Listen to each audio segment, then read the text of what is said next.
చంద్రబాబు నాయుడు అధ్యక్షతన నిర్వహించిన 2 రోజుల కలెక్టర్ల కాన్ఫరెన్స్ విజయవంతంగా ముగిసింది. ఈ సమావేశాల్లో పాలన, అభివృద్ధి, పెట్టుబడులు, విద్యుత్ రంగం, ఆరోగ్యం, సంక్షేమం వంటి కీలక అంశాలపై కలెక్టర్లకు సీఎం స్పష్టమైన దిశానిర్దేశం చేశారు. ముగింపు ఉపన్యాసంలో ప్రభుత్వం తీసుకుంటున్న నిర్ణయాలు, భవిష్యత్ కార్యాచరణను వివరించారు. దెబ్బతిన్న ఏపీ బ్రాండ్ను తిరిగి తీసుకురాగలిగామని, 21 లక్షల కోట్ల రూపాయల పెట్టుబడులకు రికార్డు స్థాయిలో ఒప్పందాలు కుదిరాయని చంద్రబాబు తెలిపారు.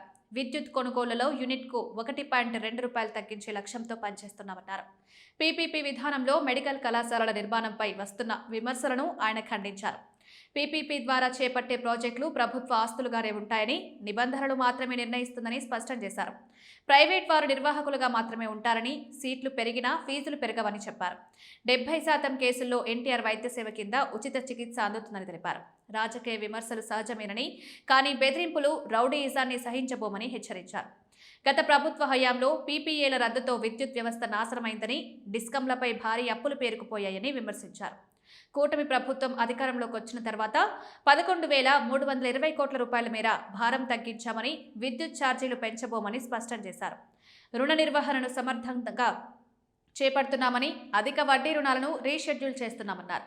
గత 18 నెలల్లో ద్రవ్యోల్బణం నేరాల రేటు తగ్గాయని సీఎం చెప్పారు. నాటుసారా నిర్మూలన కోసం తీసుకొచ్చిన మార్పు ప్రాజెక్టు దేశానికి రోల్ మోడల్గా నిలుస్తుందని, సారా తయారీదారులకు పునరావాసం, ఉపాధి కల్పిస్తున్నామని పేర్కొన్నారు. తిరుమల ప్రసాదంలో నాణ్యతను తిరిగి తీసుకొచ్చామని, అన్నా క్యాంటీన్లు, పెన్షన్లు వంటి సంక్షేమ కార్యక్రమాలు సక్రమంగా అమలవుతున్నాయని తెలిపారు.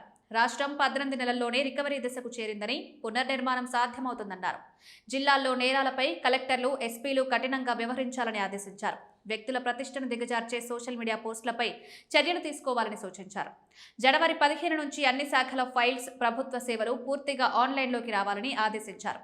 ఇప్పటి వరకు స్పీడ్ ఆఫ్ డూయింగ్ బిజినెస్ ద్వారా మంచి ఫలితాలు సాధించామని, ఇకపై స్పీడ్ ఆఫ్ డెలివరింగ్ గవర్నెన్స్ విధానాన్ని అమలు చేయబోతున్నామని సీఎం చంద్రబాబు తెలిపారు. ఇప్పటి వరకు జరిగిన సమావేశాల్లో ఇదే ఉత్తమమైన కలెక్టర్ల కాన్ఫరెన్స్ గా నిలిచిందని ఆయన అభిప్రాయపడ్డారు.